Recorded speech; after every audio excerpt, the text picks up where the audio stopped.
முதலாக நாங்கள் எகிப்து பயணம் செய்து பிரமிடுகளை பார்த்தோம். பிரமிடுகளை பார்த்த பிறகு அமெரிக்கா சென்று சுதந்திர தேவி சிலை, லிபர்ட்டி ஸ்டாச்சு என்கின்ற சுதந்திர தேவி சிலையை பார்த்தோம். எங்கு சென்றாலும் 2 பேரும் ஒன்றாக செல்வது அப்படின்னு சொல்லி ஒரு அழகிய ஒரு இதை நீங்கள் செஞ்சிட்ருக்கீங்க. அதுவும் எங்களுக்கு கூடுதலாக ஒரு சந்தோஷத்தை கொடுக்கின்றது. புதுவை உலா நேயர்களுக்கு என் அன்பான வணக்கம். நான் உங்கள் கலாவிசு, புதுச்சேரியிலிருந்து. எனக்கு நம்ம எங்கே வந்திருக்கோம் அப்படின்னு சொன்னாக்கா முனைவர் பேராசிரியர் நிக்கி கிருஷ்ணமூர்த்தி ஐயா அவர்களை சந்திக்க வந்திருக்கிறோம். இவங்கள தெரியாதவங்க புதுச்சேரியிலும் இருக்க முடியாது, காரைக்காலையும் இருக்க முடியாது. அப்படி காரைக்காலில் தன்னுடைய பெயரை நிலைநாட்டி விட்டு பிறகு புதுச்சேரிக்கு வந்திருக்காங்க. இலக்கிய உலகத்தில் தவிர்க்க முடியாத ஒரு இடம் இவருக்கு இருக்கிறது. இவர் கிட்டத்தட்ட ஒரு 25 நூல்களுக்கு மேல் எழுதியிருக்கிறாங்க. நிறைய இலக்கியம் சார்ந்த நிகழ்வுகளில் இவர் இல்லாத நிகழ்வு இல்லை அப்படின்னு சொல்லக்கூடிய அளவுக்கு எல்லா நிகழ்வுகள்லேயும் கலந்துக்கக்கூடிய ஒரு மனிதர். வணக்கம் சார். வணக்கம். நேயர்களுக்கும் என்னுடைய இனிய வணக்கங்கள். சார் சொல்லுங்கள், பேராசிரியர் அப்படின்னு எனக்கு தெரியும், உங்களுடைய இலக்கிய பயணம் எப்போது ஆரம்பித்தது? 1992-93 வாக்கில் எங்களுடைய இலக்கிய பயணத்தினுடைய முதல் அடியை நாங்கள் எடுத்து வைத்தோம். நாங்கள் என்பது என்னுடைய இணையரோடு சேர்ந்து தான் என்னுடைய எல்லா இலக்கிய பயணங்களும் தொடர்ந்து நடந்து கொண்டிருக்கின்றன. உங்களுடைய முதல் நூலுடைய பெயர் என்ன? கவிதையா? எப்படி? என்னுடைய முதல் இளமுனைவர் பட்ட ஆய்வு பட்டுக்கோட்டை கல்யாண சுந்தரம் பாடல்கள் மார்க்சிய தாக்கம் என்பது அந்த நூலினுடைய பெயர். பொதுவுடைமை இயக்கத்தினுடைய கருத்துக்களை பட்டுக்கோட்டை எவ்வாறு இணைமையாக நாட்டுப்புற பாடல் வழியாக, இலக்கியங்கள் வழியாக, சின்ன சின்ன விடுகதை பழமொழிகள் வழியாக சொன்னார் என்பது அவருடைய மிக சிறந்த உள்ளார்ந்த செய்தி என்பதால் தான் அந்த நூல் மிகவும் பரவலாக பேசப்பட்ட ஒரு நல்ல நூல். அடுத்தடுத்த புத்தகங்கள் எதை சார்ந்திருக்கின்றன? வெறும் கவிதைகளா, சிறுகதைகளா? நீங்கள் ஆய்வு நூல் எழுதியிருக்கேன் அப்படின்னு சொன்னீங்க. அடுத்த நூல் எதுவாக இருந்தது? என்னுடைய முதல் நூலுக்கு பிறகு 4 கவிதை தொகுப்புகள், ஒரு சிறுகதை தொகுப்பு, ஒரு 7-8 ஆய்வு தொகுப்புகள் இப்படி எழுதியிருக்கிறேன். இன்னும் நான் எழுத வேண்டும் என்று நினைப்பது ஒரு நாவல், ஒரு நாடகம். இது என்னுடைய எதிர்கால திட்டமாக இருக்கிறது. நீங்கள் சொன்னீங்க எல்லா என்னுடைய இலக்கிய நிகழ்வுகளும் என்னுடைய மனைவி சார்ந்து அவங்களோட இணைந்து தான் நான் எல்லா விஷயங்களையும் செஞ்சிட்ருக்கேன் அப்படின்னு சொல்லிட்டு, உங்களுடைய 2 பேருடைய இலக்கிய பயணம் அப்படிங்கிறது எப்படிப்பட்டது? எதை சார்ந்தது? என்னுடைய இலக்கிய பயணம் என்பது கல்லூரி பேராசிரியராக இருந்தாலும் வணிக நோக்கில் தான் என்னுடைய பெரும்பாலான நாட்டுகள் கழிந்திருக்கின்றன. எனவே என்னுடைய துணைவியார் என்னுடைய இலக்கிய வகைமை, இலக்கிய நூல்களின் எண்ணிக்கையை கணக்கெடுக்கும் போது அது 3 1 பங்கை தான் நான் முடித்திருக்கிறேன். அதற்கு காரணம் முழு நேர சிந்தனை என்பது இலக்கியத்தோடு அல்லாமல் வணிகத்திலும் இருந்ததுனால்தான் அதற்கான அந்த ஒரு பகுதியாக கருதலாம் என்று நான் கருதுகிறேன். நாங்கள் காரைக்காலையும் உங்கள் வீட்டை பார்த்துருக்கோம், இங்கேயும் உங்கள் வீட்டை பார்த்துருக்கோம். நிக்கி சோலை அப்படிங்கிறது நிக்கி சோலை அது ஒன்று இல்லை. அது நிக்கி சோலை 1, இது நிக்கி சோலை 2. அப்புறம் போன எங்கேயாவது 3 இருக்கிறது. எதிர்காலத்தில் அந்த சிந்தனை இருக்கிறது. பிரம்மாண்டம் அப்படின்னு சொன்னாக்க அந்த வீடுகளை சொல்லலாம். இது எப்படி, அதாவது உங்கள் பேராசிரியராக படிச்சுட்டு இருக்கீங்க, நிறைய புத்தகங்களின் பதிப்பாசிரியராக இருக்கிறீங்க, புத்தகங்கள் எழுதுறீங்க. ஆனால் திடீர்னு எப்படி உங்களுக்கு கட்டிடக்கலையில் ஒரு ஆர்வம் ஏற்படுது?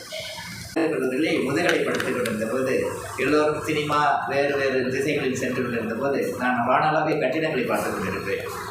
ஒவ்வொரு கட்டிடத்தை பார்க்கும் போதெல்லாம் இதை போன்ற கட்டிடங்களை நாம் ஏன் வடிவமைக்கக்கூடாது, உருவாக்கக்கூடாது என்று நினைக்கும் போதே பொறியாளர்கள் வேலை தானே அதை என்று நினைக்கவில்லை. நம்மால் முடியும் என்ற சிந்தனை அந்த கருத்தொன்றில் நான் நிறைய கட்டிடங்களை வேறு வேறு கோணங்களில் வேறு வேறு மாதிரிகள் இருக்கின்ற கட்டிடங்கள் எல்லாம் மனதில் பதிய வைத்துக் கொள்வது என்னுடைய வழக்கமாக இருந்தது. அதுதான் சார், எல்லாருமே இப்போ நாங்களாம் கூட போகும்போது, தெருவில் போகும்போது எல்லா இடத்துலையும் கட்டிடங்களை பார்க்குறோம். இது ரொம்ப அழகாக பண்ணியிருக்காங்களே, எவ்வளோ ஸ்ட்ரக்சர் ரொம்ப நல்லாயிருக்கு, எலிவேஷன் ரொம்ப நல்லாயிருக்கு, இப்படிலாம் நம்ம பேசுகிறது தான். ஆனால் அதில் இறங்கணும், அந்த கட்டிடங்களை நாமளே கட்டணும் அப்படிங்கிற ஒரு ஆர்வம் வர்றது இல்லைங்களா? அதில் நிறைய தொழில் நுணுக்கங்கள் இருக்குது, நிறைய விஷயங்கள் இருக்குது. இதையெல்லாம் எப்போ கற்றுக்கிட்டீங்க? எப்படி அதில் இறங்குறீங்க? இதில் என்னுடைய துணைவியாருடைய பதவிக்காலத்துக்கு பணிக்காக நாங்கள் இங்கே காரைக்கால் சென்றிருந்தோம். அப்போது என்னுடைய நண்பர் ஒருவர் நாங்கள் அப்போது நிக்கி முனைவகம் என்ற ஒரு நிறுவனத்தை நடத்தி கொண்டிருந்தோம். வந்திருந்தவர் தன்னுடைய சிக்கல்களை சொன்னார். ஒரு வீடு கட்டியிருப்பதாகவும் அது பாதியிலேயே நின்று விட்டதாகவும் அவர் சொன்னார். என்ன செய்ய வேண்டும் என்றால் ஒரு பண உதவி கேட்டால் நாங்கள் செய்து கொடுத்தோம். தொடர்ந்து அவரால் பண்ண முடியும். தொடர்ந்து அந்த வங்கியில் வாங்கியிருந்த கடனை திரும்ப செலுத்த முடியாத நிலையில் இருந்தார். அவர்களே சொன்னார்கள், அவருக்கு இதுவரை செய்த தொகையை நீங்கள் கொடுத்துவிட்டு நீங்கள் அந்த இடத்தை எடுத்து நடத்துங்கள் என்றால் அது அவரும் ஒப்புதல் தந்தார். அப்படித்தான் என்னுடைய முதல் கட்டிடம் பாதியில் இருந்து தொடங்கியது. ஆனால் அதை மிக சிறப்பாக வடிவமைத்திருந்தால் பலரும் அதை வாங்குவதற்கு போட்டி போட்டார்கள். நாங்களே வைத்துக் கொள்ளலாம் என்று என்னுடைய துணைவியார் என்ன பெரிய வீடாக வேண்டும், அந்த வீடு போதாது என்று சொல்லிக் கொண்டிருந்தார். எனவே அந்த முதல் வீட்டை நாங்கள் விற்கும் சூழ்நிலையில் பலரும் பாராட்டிய போது ஏன் இதை தொடரக்கூடாது என்று நினைத்தேன். அந்த தொடர்ச்சி தான் காரைக்காலில் கிட்டத்தட்ட 50-60 கட்டிடங்களை வானளாவிய கட்டிடங்களை கட்டுவதற்கும் புதிய புதிய சிந்தனைகளை அதில் வடிவமைப்பதற்கும் எல்லோரும் வியக்கும்படியாக புதிய தொழில்நுட்பம், புதிய கட்டுமானம், புதிய முக அமைப்பு இவற்றையெல்லாம் உருவாக்குவதற்கும் நான் அதை மிக சிறந்த நிலையில் அதை பயன்படுத்தி கொண்டேன். நீங்கள் 2 கட்டடம் தான் கட்டியிருக்கீங்க, உங்கள் வீட்டை மட்டும்தான் கட்டியிருக்கீங்க அப்படின்னு தான் நாங்கள் நினச்சோம். ஆனால் 50க்கும் மேற்பட்ட கட்டிடங்களை நான் கட்டி கொடுத்துருக்கேன் அப்படின்னு சொல்லி சொல்லும்போது அது இன்னுமே, ஏன்னா நம்ம எப்படி வேணால் நமக்காக செஞ்சுக்கலாம். அடுத்தவர்களுக்காக ஒரு வீட்டை கட்டுவது அப்படிங்கிறது அவங்களுக்கும் அது மன நிம்மதியை கொடுக்கணும், சந்தோஷத்தை கொடுக்கணும். அப்படிப்பட்ட வீடுகளை நீங்கள் கட்டி கொடுத்துருக்கீங்கன்னு கேட்கும்போதே சந்தோஷமாக இருக்குது. வேறு என்னென்ன துறைகளில் நீங்கள் போயிருக்கீங்கன்னு சொல்லுங்கள். தகரகனா வல்லவராக நீங்கள் இருந்துட்டுருக்கீங்கன்னு நினைக்கிறேன்.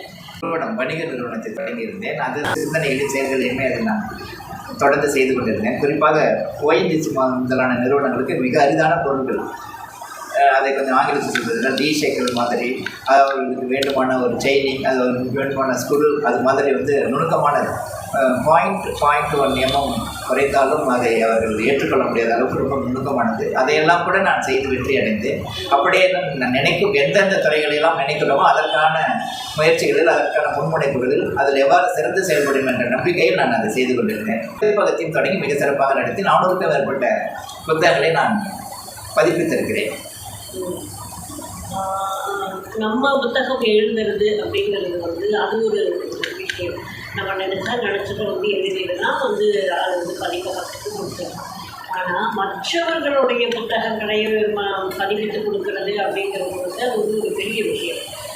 ஏன்னா தட்டச்சி செய்கிறது, அதை எழுத்துக்களை பார்க்கறது எல்லாமே செஞ்சு உங்களுடைய பதிப்பகத்தில் நீங்கள் வெளியிட்டு கொடுத்தீங்க அப்படின்னா காரைக்காலில் நிறைய பேர் சொல்லியிருக்காங்க, நான் அதை கேள்விப்பட்டிருக்கேன்.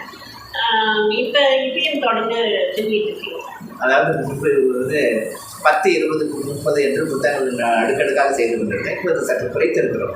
இதை நம்ம தொடர்ந்து அந்த ஓய்வை பயன்படுத்தி கொண்டிருப்பதால் அந்த பதிப்பக எண்ணிக்கை குறைந்திருக்கிறது. ஆனால் பதிப்பு துறையை நான் இன்னும் கைவிடவில்லை. அது தொடர்ந்து நடந்து கொண்டு தான் இருக்கும். அதுக்கப்புறம் உங்களை உலகம் சுற்றும் வாலிபன் அப்படின்னு சொல்லிடலாம். நீங்கள் போகாத ஊர் ஏதாவது இருக்குதா அப்படின்னு உலக வரைபடத்தில் தேடணும் அப்படின்னு நான் நினைக்கிறேன். எந்தெந்த ஊருக்கெல்லாம் போயிருக்கிறீங்க? இந்த ஆர்வம் எப்படி வந்துருக்கீங்க? பறவையை கண்டான் விமானம் படைத்தான் என்ற அந்த 2 வரிகள் என் மனதுக்குள் அசைப்பட்டு கொண்டே இருந்தேன். எப்படியாவது வானூர்தியில் கால் வைத்து விட வேண்டும் என்று தான் நான் தொடக்கத்தில் நினைத்தேன். வாய்ப்பு கிடைத்தது. ஒரு முறை புதுடெல்லி பயணம் செய்ய வேண்டியிருந்தது. டெல்லி வரை சென்றவே ஒரு பக்கத்தில் இருக்கிற ஆக்ராவுக்கு தாஜ்மஹாலை பார்க்கலாமே என்ற அவள் என்னுடைய துணையாருக்கு நான் சென்றிருந்தேன். அவ்வாறு சென்றிருந்த போது தாஜ்மஹாலை சுற்றி பார்த்து கொண்டிருந்தோம். அப்போது ஒரு நண்பர், யாரோ ஒரு நண்பர் வேறு ஒரு நண்பருக்கு சொல்லிக் கொண்டிருந்த செய்தி என் காதில் விழுந்தது. மனிதனாக பிறந்தால் வாழ்க்கையில் தாஜ்மஹாலை பார்க்கறத நின்றுடக்கூடாது, உலக அதிசயங்கள் அத்தனையும் பார்த்துடணும் அப்படின்னு அவர் சொல்லியிருந்தார். அவர் யாருக்கோ சொன்ன செய்தி எனக்காக சொன்னதாக நான் எடுத்துக்கொண்டு அதை தாஜ்மஹாலை தொடர்ந்து ஐரோப்பிய நாடுகளுக்கு பயணம் செய்தோம். அங்கு ஈஃபில் டவரையும் ஆஸ்திரேலியாவில் இருக்கின்ற அந்த சாய்ந்த கோபுரத்தையும் நாங்கள் உலக அதிசயங்கள் என்ற எண்ணிக்கையில் பார்த்தோம். நாங்கள் எகிப்து பயணம் செய்து பிரமிடுகளை பார்த்தோம். பிரமிடுகளை பார்த்த பிறகு அமெரிக்கா சென்று சுதந்திர தேவி சிலை, லிபர்ட்டி ஸ்டாச்சு என்கின்ற சுதந்திர தேவி சிலையை பார்த்தோம். சைனாவுக்கு சென்று சீன பெருந்துவரை பார்த்தோம். நேசரின் தொங்கும் தோட்டம் என்பது அழிந்துபட்ட நிலையில் அதை பார்க்க வேண்டிய நிலை இல்லை, வேறு அதிசயங்களை நீங்கள் பார்க்கலாமே என்று சொன்னபோது கொலோசியம் உள்பட பல இடங்களை, லண்டனை என்று சொல்கின்ற மிக உயர்ந்த ராட்டினம் முதலானவற்றை பார்த்தோம். உலக அதிசயங்களை முடித்த பிறகு எங்களுடைய அடுத்த ஆசை எப்படி என்றால் எல்லா கண்டங்களையும் பார்த்துட வேண்டும் என்ற இன்னும் வந்தது. அந்த நிலையிலே 6 கண்டங்களை இதுவரை நாங்கள் பார்த்திருக்கிறோம். நாங்கள் பார்க்காமல் இருக்கின்ற, பார்க்க வேண்டும் என்ற விழைவோடு இருக்கின்ற கண்டம் என்பது அண்டார்டிகா என்பதை சொல்வதில் உண்மையாகவே மகிழ்ச்சி அடைகின்றது. இன்றைய காலகட்டத்தில் கணவன் ஒரு திக்குக்கு போனால் மனைவி ஒரு திக்குக்கு போகிறாங்க. ஆனால் அதையெல்லாம் தாண்டி நீங்கள் எங்கு சென்றாலும் 2 பேரும் ஒன்றாக செல்வது அப்படின்னு சொல்லி ஒரு அழகிய ஒரு இதை நீங்கள் செஞ்சிட்ருக்கீங்க. ஏன்னு சொன்னால் நிறைய பேர் என்ன செய்வாங்கன்னா, நான் மட்டும் போயிட்டு வரேன் அப்படிங்கிற ஒரு இதில் தான் போவாங்க. ஆனால் நீங்கள் இருவருமாக இணைந்து அது எங்களுக்கு ரொம்ப மனசுக்கு நிறைவாக இருக்குது. அதே மாதிரி வேறு என்னென்ன செயல்களை நீங்கள் செஞ்சிட்ருக்கீங்க? இது 2 பேரும் செல்வதனால் பல விதத்திலே நமக்கு அதில் ப்ராஃபிட்னு சொல்கிற மாதிரி லாபம் இருக்காது. ஒரே ரூமுக்கு ஒரே விதமான கட்டணம் தான் செலுத்த வேண்டியிருக்கும். அதனால் நாங்கள் இருவர் என்பது இந்த 2 in 1ங்கிற மாதிரி எனக்கு அதில் ஒரு வசதி. அது மட்டும் அல்ல, 2 கண்கள் பார்க்கும்போது ஒரே பொருளை பார்க்கிறது. அதுபோல் தான் நாங்கள் இருவரும் 2 கண்களாக எண்ணிக்கொண்டு தான் எந்த ஒரு பொருளையும், அதாவது எந்த ஒரு நாட்டையும் இல்லை எந்த ஒரு செயல்பாட்டையும் செய்வது என்ற ஒரு இலக்கை நிர்ணயித்து கொண்டோம். இன்று வரை இதை தடம் புரளாமல் நாங்கள் அதை நடத்தி கொண்டிருக்கிறோம், நகர்த்தி கொண்டிருக்கிறோம்.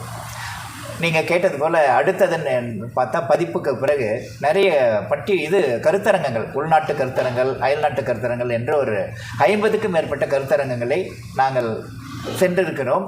10-15க்கும் மேற்பட்ட கருத்தரங்களை நாங்களே நிகழ்த்தி இருக்கிறோம். அதில் எங்களுடைய இலக்கிய நோக்கு, எங்களுடைய வாழ்க்கை இலக்கு எல்லாமே என்பது தமிழுக்கு நாம் ஏதாவது செய்ய வேண்டும், அதை சிறப்பாக செய்ய வேண்டும். நாம் ஏனென்றால் நாம் தமிழால் வளர்ந்தோம், தமிழால் வாழ்கிறோம். தமிழுக்கு நாங்கள் செய்வது என்பது எங்கள் நன்றி கடன் என்று நினைக்கின்றோம். அந்த நிச்சயமாக ஐயா, நீங்கள் சொல்கிறது 100க்கு 100 உண்மை. தமிழோடு பிறந்தோம், தமிழோடு வாழ்ந்தோம், தமிழோடையும் மறைவோம் அப்படிங்கிறது தான் நம்ம எல்லா இலக்கியவாதிகளுடைய எண்ணமும் அதுவாகத்தான் இருக்கும். ஆனால் அதற்கான செயல், அதற்கான நடைமுறை அப்படிங்கிறது சிலரிடம் குறைவாக இருக்கும். நீங்கள் அதை நிறைவாக செஞ்சிட்ருக்கீங்க, நிறைய செஞ்சிட்ருக்கீங்க. பல பேருடைய சிந்தனை தமிழை நோக்கி, தமிழை ஒரு மையப்புள்ளியாக வைத்து அவங்க செயல்படுறாங்க. இணைந்து எதுவாக இருந்தாலும் இணைந்து நீங்கள் நடைமுறைப்படுத்துவது ரொம்பவே கூடுதல் அழகு.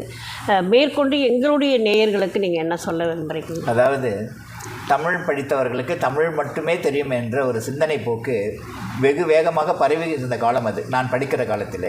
அதற்காக நான் அந்த முனைப்பை கிள்ளியறிய வேண்டும் என்ற நோக்கத்தில் நான் தமிழில் படித்து கொண்டிருக்கின்ற அதே நேரம் ஆங்கில பேராசிரியரிடம் சென்று நான் அளவாவேன், வரலாற்று ஆசிரியர்களோடு பேசுவேன், நிலவியல் ஆசிரியர்களோடு பேசுவேன், ஆந்திரபாலஜின் மானிடவியல் பேராசிரியர்களோடு பேசுவேன். எந்தெந்த துறைகளில் என்னென்ன கணினியல் தொடர்பு எனக்கு உண்டு, இப்படி எல்லா நிறுவனங்களிலும் எல்லா தொடர்புகளிலும் எப்படியாவது அவர்களுடைய செய்திகளை, உலகம் முழுக்க இருக்கின்ற அந்த நுணுக்கமான செய்திகளை, பல்துறை பரந்த அறிவை பெற வேண்டும் என்று நினைத்து செயல்படுவேன். அந்த செயல்பாட்டின் ஊக்கம்தான் என்னை இன்று தமிழோடு மட்டுமல்லாமல் பிறதுறை சிந்தனையோடு என்னை தலை நிமிர செய்திருக்கிறது என்பதை நான் சொல்லிக்கொள்ளும். அதே வேளையில் நீங்களும் எந்த ஒரு நிறுவனத்திலும் எந்த ஒரு மொழியையும் அல்லது எந்த ஒரு படிப்பையும் படித்தாலும் அதனோடு நின்று விடாமல் அதற்கு தொடர்புடைய கருத்துக்களை, அதை சார்ந்த செய்திகளை உண்டு. மல்டி லிங்குவல் என்ற மாதிரி, மல்டி லாங்குவேஜ் என்ற மாதிரி பல நோக்கு திட்டங்கள் என்ற திங்ஸ் என்ற பொருளில் பல செய்திகளை எல்லாம் நம்ம எடுத்துக்கொள்வது விசாலமான அறிவு பெருகும். அதன் மூலமாக வாழ்க்கையில் மிகப்பெரிய சாதனைகளை செய்யலாம் என்பது என்னுடைய ஒரு இலக்கியம் மட்டும் இல்லாமல் கட்டிடத்துறை, பதிப்பு அப்படின்னு சொல்லி நிறைய துறைகளில் நீங்கள் ஒவ்வொன்றுத்திலையும் ஒரு தடம் பதித்திருக்கிறீர்கள். அதற்காக ஒரு வாழ்த்துக்களையும் வணக்கங்களையும் கூறி விடைபெறுகிறோம். நன்றி, வணக்கம். நன்றி. உங்களுக்கும் இளைஞர் கூட்டம் பார்த்து கொண்டிருக்கின்ற இளைஞர் கூட்டத்திற்கும் வாசக வட்டங்களுக்கும் அனைவருக்கும் என்னுடைய அன்பான நன்றி.